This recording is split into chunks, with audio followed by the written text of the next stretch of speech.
Nota del autor. Concebido como una vaga idea hace unos 10 años, antes de que requiriese mi total atención, Secretos del liderazgo de Attila me hicieron levantarme temprano, acostarme tarde, y me mantuvieron ocupado asimismo los fines de semana durante casi un año. A lo largo de aquel periodo hubo algunas personas que me proporcionaron el ánimo y el apoyo necesarios para seguir adelante. Estoy en deuda con todas ellas. Ante todo, quiero expresar mi gratitud a Cheryl, Justin, Jaime y Jeremy, que no son solo mi familia, sino amigos y confidentes que me apoyaron sin reservas mientras redactaba el manuscrito y en las posteriores revisiones que realicé del mismo. Justin, aunque solo tenía 10 años cuando este proyecto comenzó, me fue de particular ayuda para dar forma al líder metafórico del libro, Attila. Cheryl aportó un agudo estudio del comportamiento de los líderes en todos los aspectos de la vida. Jaime y Jeremy prestaron al proyecto esa clase de apoyo ilimitado que solo puede encontrarse en la inocencia de la niñez o en la magnanimidad de la madurez. Nico Myers y Dave Handley me proporcionaron un excelente material sobre los orígenes de Attila, hazaña no pequeña puesto que es muy escaso el que existe. Lee Allen, un competente oficial del ejército y antiguo compañero de armas, desempeñó el papel de mentor, en vista de que yo no me apartaba demasiado del tema básico del libro.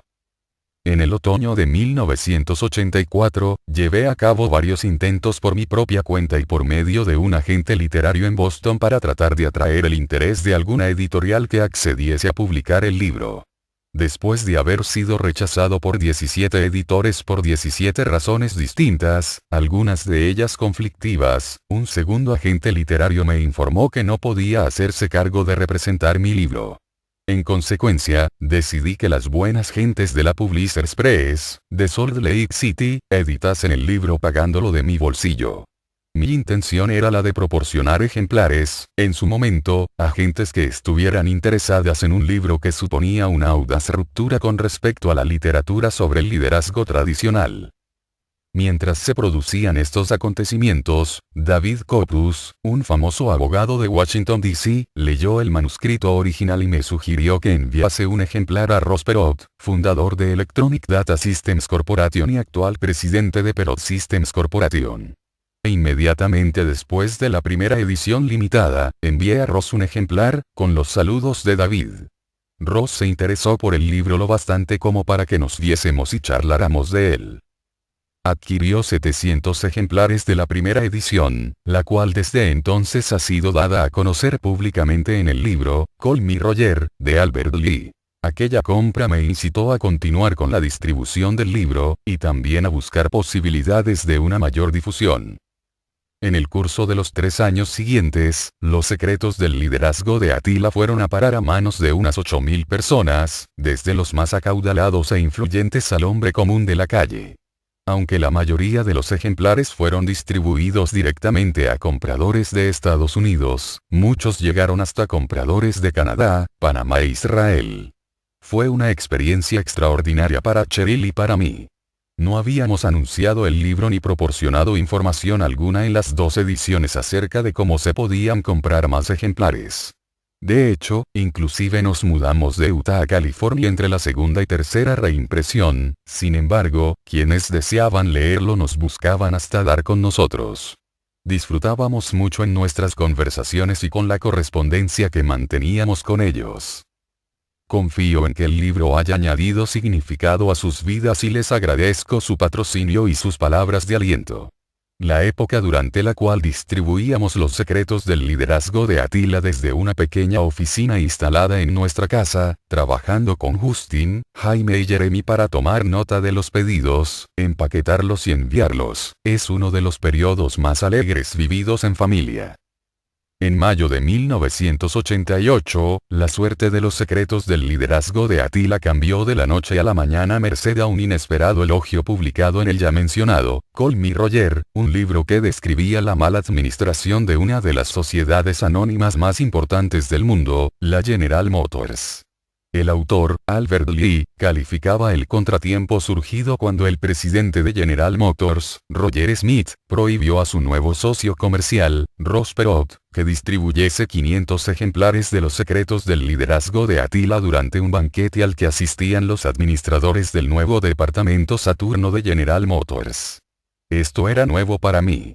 En aquel entonces, yo no tenía la menor idea de que las palabras elogiosas de Albert Lee harían que se fijase en mi libro una editorial que tenía confianza en sus perspectivas para México y España, la SER Press mexicana.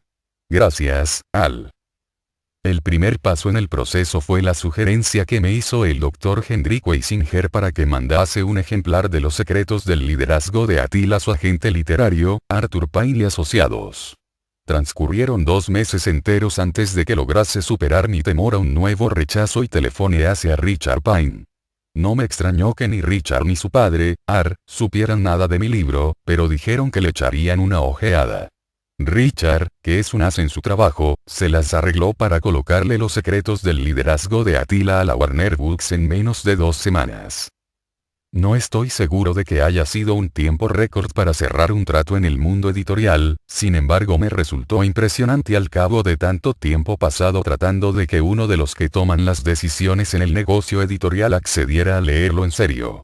Poco después de entregar el libro a la Warner Books para su impresión en Estados Unidos, Lorian Diman de Pine Associates lo entregó a la SER Press mexicana. Ha sido un verdadero placer y deleite trabajar con la gente de la SER Press mexicana. Aprecio especialmente a su director Guillermo Menéndez Castro, por su toque maestro al supervisar todos los aspectos de esta edición en español. He contado con la colaboración en la producción con Elisa Tovar, quien es una colega capaz y encantadora. Aprecio sus aportes y admiro su buen sentido comercial.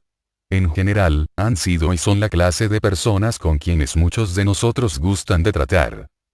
Y, por último, ha sido para mí un privilegio haber tenido la oportunidad de estar asociado con Larry Wiessen durante un periodo de casi 10 años en American Express y, ahora, en el Fireman's Fund.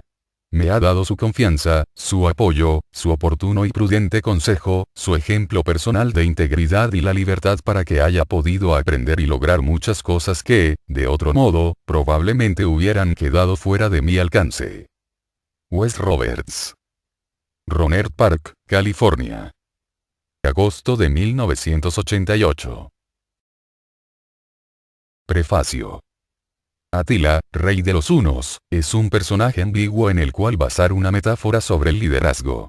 A través de la historia ha sido descrito como un tirano bárbaro y de la peor calaña, cuyas hordas, con desprecio total de los principios aceptados de conservación, destruían con la mayor crueldad la belleza y la calma de las zonas rurales, para saquear y arrasar después numerosas ciudades e infinidad de pueblos habitados por ciudadanos más civilizados de naciones europeas. Desprovisto de todo atractivo como líder brillante, civilizador genial o rey indulgente y capacitado, el siniestro Attila suele ser utilizado en plan satírico y sirve como ejemplo universalmente aceptado de las cualidades y atributos más odiados en los líderes de cualquier generación, organización o causa. Se da el caso de que los libros sobre el liderazgo están basados en las vidas y los logros de hombres y mujeres socialmente aceptables, los cuales han llegado a la cumbre en los negocios, el atletismo, la medicina, el espectáculo, la enseñanza, la religión o el ejército. Muchos de estos escritos constituyen un estudio digno de ser tenido en cuenta, en cuanto son lecciones valiosas para el desarrollo de nuestro propio liderazgo. En ocasiones, no obstante, resulta un auténtico reto extraer de tales libros la esencia de los principios que encierran sobre el caudillaje. Todavía más peliagudo es aplicar los pensamientos contenidos en dichos libros a nuestras propias vidas. El liderazgo es el privilegio de tener la responsabilidad de dirigir las acciones de otros para llevar adelante los propósitos de la organización, en diferentes niveles de autoridad y sin perder de vista tanto los éxitos como los fracasos. Esto no constituye un modelo o sistema. Ningún modelo o sistema del desarrollo del liderazgo puede anticipar las circunstancias, condiciones y situaciones en las cuales el jefe ha de influir en las acciones de otros. Una evaluación de los principios del liderazgo constituye una base eficaz sobre la cual fundar otras habilidades que tal vez sean importantes para triunfar en campos especializados.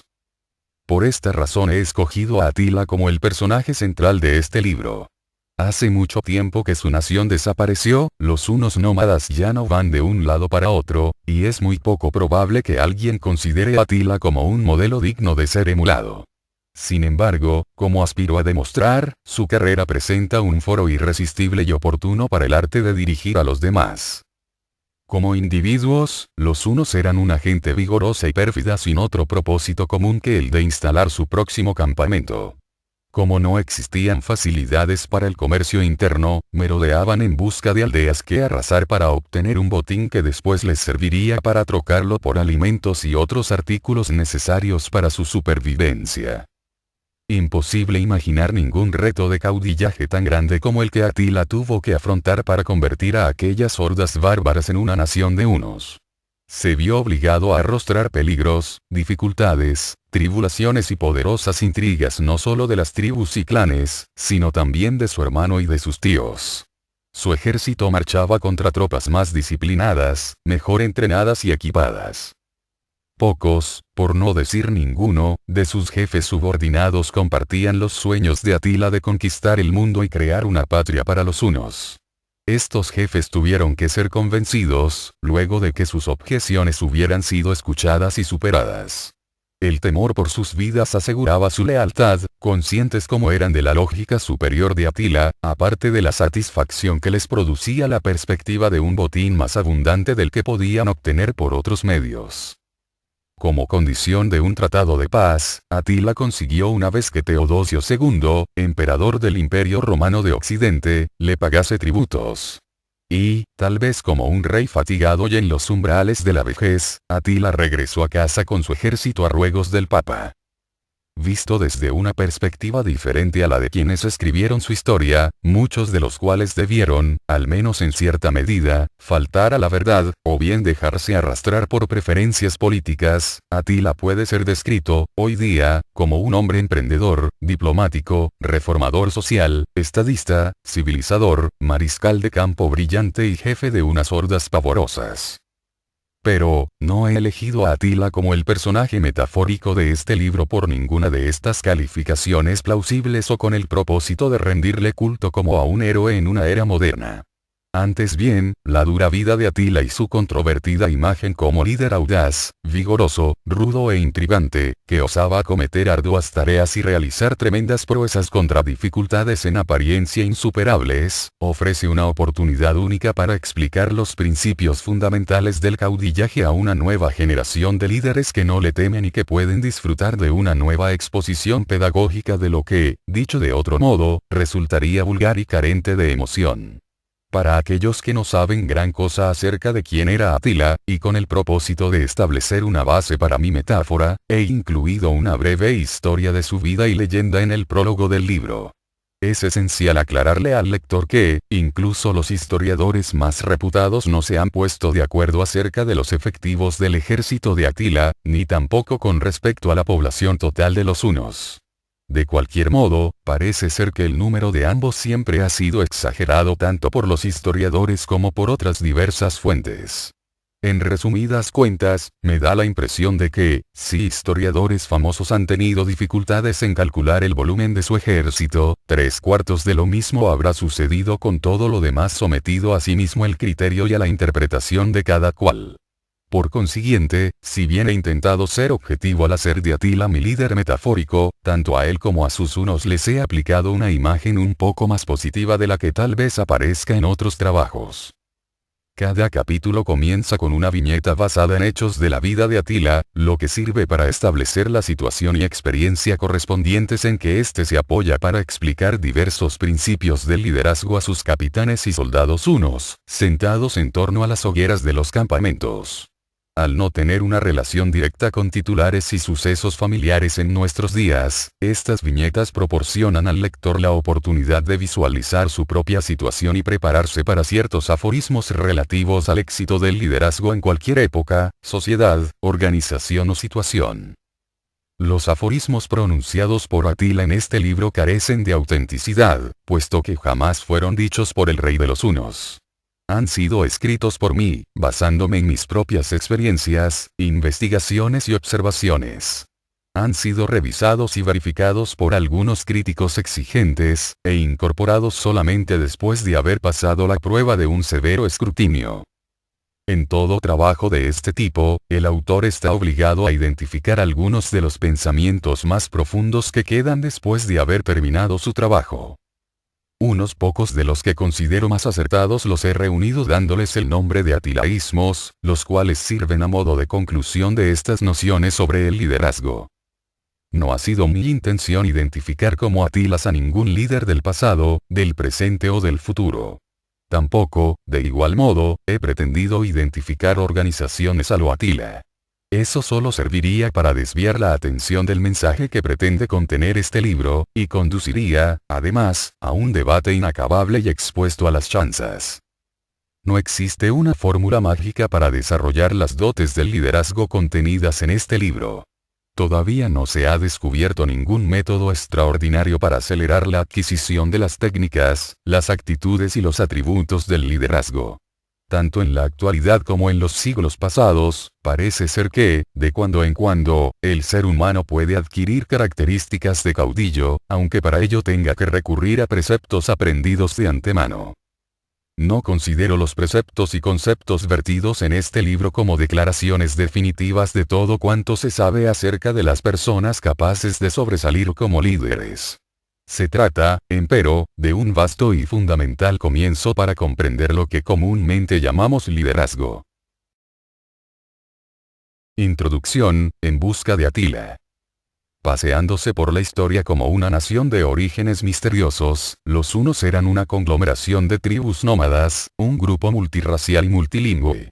No está claro que su origen procediese de la parte europea de los Urales o que su linaje fuera turco o asiático, debido a la historia oral, rara vez transcrita y con frecuencia confusa.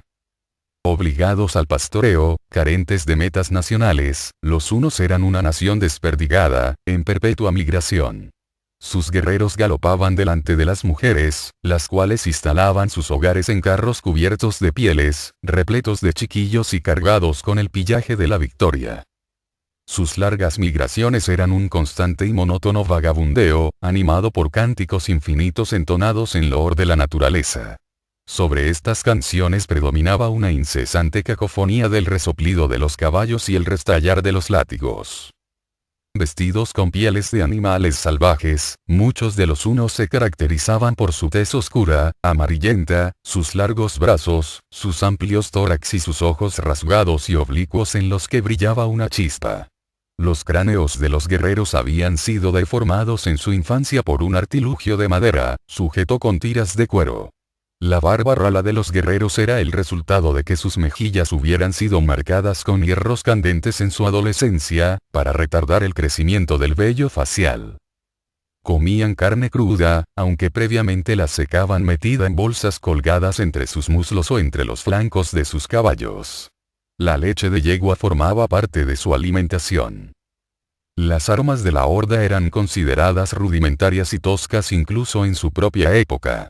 Su espíritu bélico estaba espoleado por el afán de un rápido y constante movimiento en busca de un paraíso de gloria, rebosante de pillaje y botín. Para el mundo civilizado se trataba de bárbaros no demasiado diferentes de los animales salvajes, tanto en su aspecto como en su forma de vida.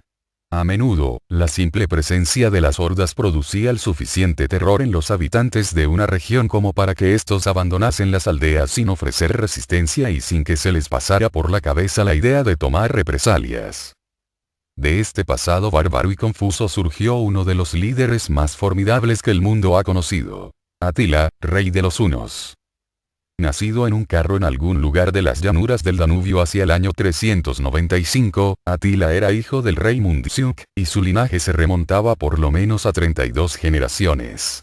La suya era la familia que mantenía la integridad de la estirpe y las características raciales de los mongoles.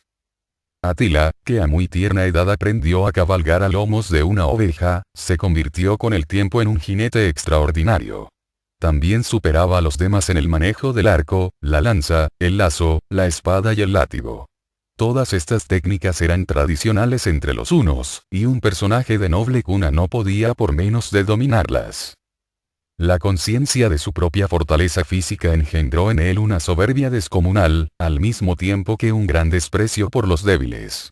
Solía hacer público alarde de su fuerza lanzándose a arriesgadas expediciones de caza durante las cuales capturaba zorros y osos con redes, destripándolos después con una daga. Quería a su padre entrañablemente, y era correspondido por éste en la misma forma. Esta relación, empero, quedó prematuramente truncada al morir el rey Mundsiuk cuando Atila era todavía un niño. Poco después sería víctima de los sucios manejos de sus tíos, en particular de Rodas, sucesor al trono del rey Mundsiuk. Atila no se retraía de criticar con la mayor franqueza la política de Rodas, consistente en poner las hordas al servicio de naciones extranjeras, a las que el muchacho pensaba que los hunos podrían derrotar fácilmente. Esta actitud haría que cambiase el curso de su adolescencia. Cuando contaba 12 años, Atila fue enviado en calidad de rehén niño a la corte romana de Honorio. A cambio, Rodas acogió a un muchacho llamado Aesio, con lo cual se cumplía el acuerdo de intercambio perpetuado por los romanos. La verdad es que se trataba de un siniestro plan del imperio. Por una parte, el imperio enseñaba a los rehenes en su corte las costumbres, las tradiciones y la suntuosidad de su vida lujosa, cosas todas ellas que los jóvenes rehenes introducirían cada cual en su propia nación, lo que serviría para ampliar la influencia romana a tierras extranjeras. Por otra parte, los adolescentes enviados por el imperio como rehenes desarrollaban de modo extraordinario sus dotes para el espionaje. Atila se resistió a la propaganda que sobre él volcaban sus mentores romanos. En realidad, rechazaba todo cuanto provenía de ellos. Aunque trató de despertar el espíritu de resistencia entre los otros jóvenes rehenes, sus intentos fracasaron. En 2 ocasiones, por lo menos, intentó escapar, y, como no consiguió alcanzar la libertad, recorría el palacio como una fiera enjaulada. Cada día odiaba más la política y las prácticas del imperio. El cautiverio fue una época de desesperación para el joven Atila. Había sido traicionado para servir a los fines egoístas de Rodas.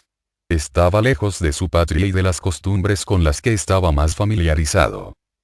Al no poder huir, Atila se dedicó a estudiar a fondo la situación del imperio, mientras simulaba adaptarse a su condición de rehén. Estudió la política interior y exterior de los romanos. Con frecuencia, sin que le vieran, los observaba cuando estaban reunidos en conferencia diplomática con ministros extranjeros. Estudió las fuerzas militares del imperio, calibrando su potencia y su vulnerabilidad.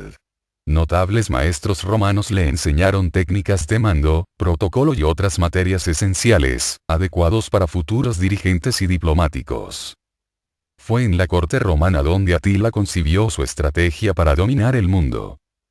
Su plan era metódico, extraordinariamente concreto. No era el plan de un patán ni de un imbécil. Mientras Atila vivía en la corte de Honorio, Aesio, su enemigo de por vida, permanecía en la del rey Rodas. Aesio había nacido en la familia de Gaudencio, hijo de un germano de Panonia, el cual ostentaba los títulos de señor del caballo y conde de África. La relación con su padre, al igual que le ocurriera a Atila con el suyo, no fue muy larga puesto que aquel murió durante una rebelión de sus propios soldados en la Galia. En el periodo que transcurrió en calidad de niño rehén, Aesio trabó amistad con el rey Rodas y otros nobles hunos. También se convirtió en un erudito con respecto a los hunos, ya que aprendió a conciencia sus costumbres, tradiciones y motivaciones. Sus maestros le enseñaron a dominar el manejo de sus armas, así como a cazar y montar a caballo, proporcionándole los conocimientos que más tarde Aesio compartiría con Atila en la batalla de Chalons.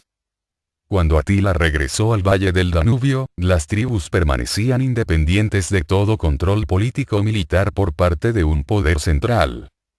Atila inició su ascenso al poder dedicándose a renovar y desarrollar sus relaciones con los jefes tribales. Gran parte de esta intimidad se creó merced a las numerosas expediciones de caza que Atila organizaba en los territorios hunos. Esas relaciones de confianza nacidas entre él y los jefes tribales le granjearon la lealtad de estos. Supo, además, incrementar sus instintos guerreros con el acicate de la gloria y el pillaje fáciles de lograr. Según los relatos históricos, Atila se convirtió en rey de las tribus en el valle del Danubio porque su hermano Bleda murió en el curso de una cacería. Según una leyenda más romántica difundida entre los hunos, su ascenso al trono se debió a otros motivos. De acuerdo con esta leyenda, a la muerte de Bleda, los jefes tribales, reunidos mientras celebraban el duelo, discutían acerca de quién debía convertirse en su soberano. Mientras se celebraba este consejo se presentó de improviso un muchacho para avisar que una espada llameante acababa de aparecer exactamente en mitad de un prado cercano.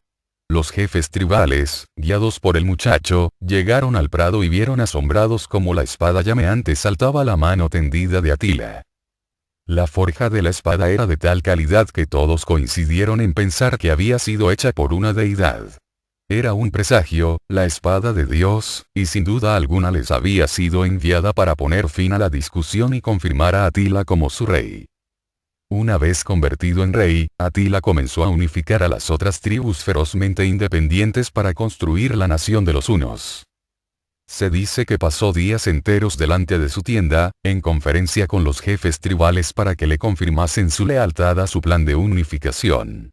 El temor a ofrecerle resistencia se hizo tan manifiesto, que un jefe anciano se excusó de ser recibido en audiencia por el rey Atila con el siguiente pretexto. Mis ojos, demasiado débiles para soportar el sol, con toda seguridad no podrían contemplar el brillo del conquistador. Esta ingeniosa lisonja fue aceptada por Atila sin rechistar. Aunque imponía su poder, no se dejó seducir por el esplendor de su nuevo cargo. Atila, que comía y bebía valiéndose de utensilios de madera, ocupaba un trono de madera en un palacio también de madera. Sus ropas no tenían nada que ver con las elegantes indumentarias de los patricios romanos. En lugar de ello, usaba una túnica de pieles negras y se tocaba con un gorro de cuero del mismo color, calado hasta los ojos. Atila gozaba de una alta consideración entre sus hordas. Su entrada en los campamentos era todo un acontecimiento. Mujeres, niños y guerreros, alineados a su paso, le recibían con gritos de júbilo y alabanza. Las mujeres le ofrecían alimentos mientras él cabalgaba hacia ellas, y consumía con rapidez la comida sin bajarse de su brioso corcel negro, Villam. Su mandato como rey de los hunos se caracterizó por una rápida aunque considerada justicia. No actuaba con apresuramiento. Proporcionó a los hunos una meta nacional, la de controlar a naciones germánicas y eslavas, conquistar Roma y Constantinopla, marchar contra Asia entera, y a continuación hacer otro tanto con África. Por consiguiente, los hunos reinarían en toda la tierra, al norte, al sur, al este y al oeste. Es decir, Atila regiría el mundo. El plan de Atila era ambicioso, basado en sus sueños de niño, cuya imagen habíase hecho cada vez más nítida en su juventud. En su método intervenían la paciencia y la tenacidad propias de su ascendencia asiática, y la perspicacia política dominada por alguien que escucha y vigila mientras se presenta el momento adecuado para actuar. En su época, y bajo sus órdenes, las conquistas de los hunos son legendarias. Atila era hábil en la ejecución de sus planes. Su ejército, que algunos estiman formado por 700.000 guerreros, era un agrupamiento de bárbaros. Hombres a quienes guiaba un solo propósito, bien disciplinados y unidos por el espíritu de cuerpo. Incluso en los momentos en que los hunos avanzaban con cierta dificultad, la victoria solía ser suya sin que tuvieran que enfrentarse a resistencia local alguna. En ocasiones, las aldeas eran abandonadas apenas se enteraban sus habitantes de la inminente llegada del ejército de Atila. No obstante, este avance de los hunos sería bruscamente frustrado por Aecio, el eterno rival de su caudillo. En 451, en los campos cataláunicos, cerca de Chalons, en las ruinas de un antiguo campamento romano, los hunos dispusieron sus carros en formación para la batalla. Las legiones romanas que iban a entrar en combate estaban dirigidas por Aecio, en tanto que, a la cabeza de los hunos, marchaba Atila como jefe supremo.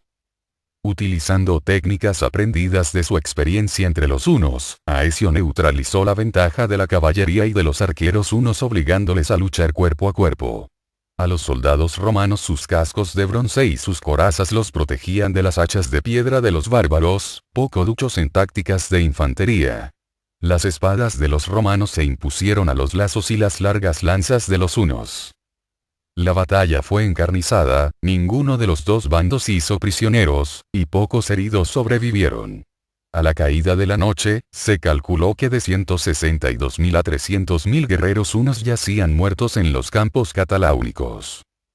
Dándose cuenta de la inutilidad de la continuación de la batalla, Atila ordenó la retirada. Los romanos, no sin sorpresa, contemplaron cómo las hordas hunas se batían en retirada, en la primera y única derrota de Atila. Algo había funcionado mal en el plan de Atila y, momentáneamente, parecieron abandonarle su confianza y su inagotable energía. Al volver con su ejército diezmado al valle familiar del Danubio, Atila concentró su energía en el arte militar, así como en los cambios que era imprescindible llevar a cabo para reanudar su conquista del mundo. Se impone una reorganización de su ejército, para poner en práctica el cambio radical necesario para superar las tácticas de Aecio, su adversario. Esta transformación, claro está, no dejaría de causar profundas alteraciones en las costumbres observadas, generación tras generación, por los hunos. Corazas de cuero bordeadas de placas metálicas sustituyeron las vestiduras de pieles de su ejército. La capital de los hunos, Etzelburg, fue fortificada para resistir largos asedios. Las hordas abandonaron su vida de nómadas. Ya no eran errantes ni inestables, puesto que tenían una patria en cuyo suelo habían echado hondas raíces, incluso se habían vuelto civilizados. Fueron preparadas catapultas. Los guerreros se ejercitaban en tácticas de infantería, aprendían a maniobrar a pie, en vista de que su protección y su seguridad ya no se encontraban en la destreza del tiro con arco sino en el uso de grandes escudos. Las circunstancias producidas por los inminentes tratados de amistad entre persas y romanos, obligaron a suspender demasiado pronto los planes de Atila para la completa reestructuración del ejército huno. Era necesario pasar a la acción inmediata para prevenir las consecuencias de aquellas alianzas. Así pues, Atila reunió a sus jefes tribales y, en pocas palabras, los puso al corriente de la ruta a seguir y del orden de la batalla. El retorno de Atila a la batalla no fue visto por numerosos romanos como un gran peligro para su seguridad. No habían sido testigos de la habilidad de los hunos para devastar con saña cuanto se les ponía por delante. No tardarían en familiarizarse más con la furia de las hordas bárbaras. Después de haber penetrado en Italia con rapidez y sin ningún obstáculo, los hunos pusieron sitio a Aquila, un bastión acostumbrado a las invasiones. Pronto se apercibieron los aquilanos de que los hunos no eran safios salvajes, sino que formaban un ejército bien equipado y disciplinado, hábil en la ejecución de movimientos militares. El asedio fue largo, los víveres empezaron a escasear, y la moral de los hunos estaba a punto de venirse abajo. Pero, cuando los guerreros, a la sazón disciplinados, atacaron después de haber visto un buen presagio, una cigüeña y sus hijos emprendieron el vuelo desde las torres de la ciudad, la victoria fue instantánea. Los muros se desplomaron y la ciudad fue incendiada. Se concedió tiempo suficiente a las hordas para que saquearan a sus anchas, y cuando después volvieron a agruparse, su espíritu combativo había renacido, con renovados bríos por aquel gran triunfo. Los supervivientes aquilanos vieron más tarde cómo el vasto ejército de Atila avanzaba feroz y metódicamente hacia Roma. El imperio estaba exasperado, porque ya había aprendido a sentir temor de aquella fuerza en apariencia imparable. Como ya no podían confiar en el genio del gran general Aecio, caído hacía largo tiempo en desgracia, los dirigentes romanos no sabían qué hacer. Al principio se les ocurrió ofrecer oro a modo de rescate, pero decidieron que esto no satisfaría a unas hordas que con tanta facilidad podían añadir todos los tesoros de Italia al botín que ya rebosaba de sus carros. Desesperado, el emperador Valentiniano pensó en otra táctica. ¿Por qué no ofrecer a Honoria, su hermana, a Atila, en calidad de esposa? Tal vez podía tratarse de una promesa incumplida que figurase en algún tratado de años atrás. Mas este plan fue abandonado al comprobar que Atila jamás había solicitado la mano de Honoria, tal vez porque el rey de los hunos se conformaba con sus más de 300 esposas. Como careciera de toda alternativa adecuada, y sin consultar a Aecio, Valentiniano envió al Papa León I a negociar con Atila.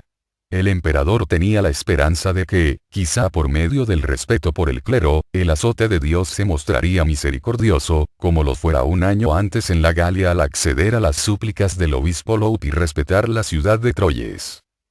Lo que ocurrió entre el frágil papa y el rey de los Huno continúa envuelto en el misterio. Sin embargo, después de su encuentro, Atila se dirigió con su ejército hacia el norte, sin entrar en Roma, y regresó a su patria sin haber entablado ninguna nueva batalla. En el valle del Danubio le aguardaban problemas, ya que sus 6 hijos favoritos dieron muestras de impaciencia al no recibir sus propios reinos tal como su padre les había prometido. Les desilusiona la que hubiera regresado sin conquistar tierras para ellos. Tal vez la edad había aplacado sus ambiciones de conquistar el mundo.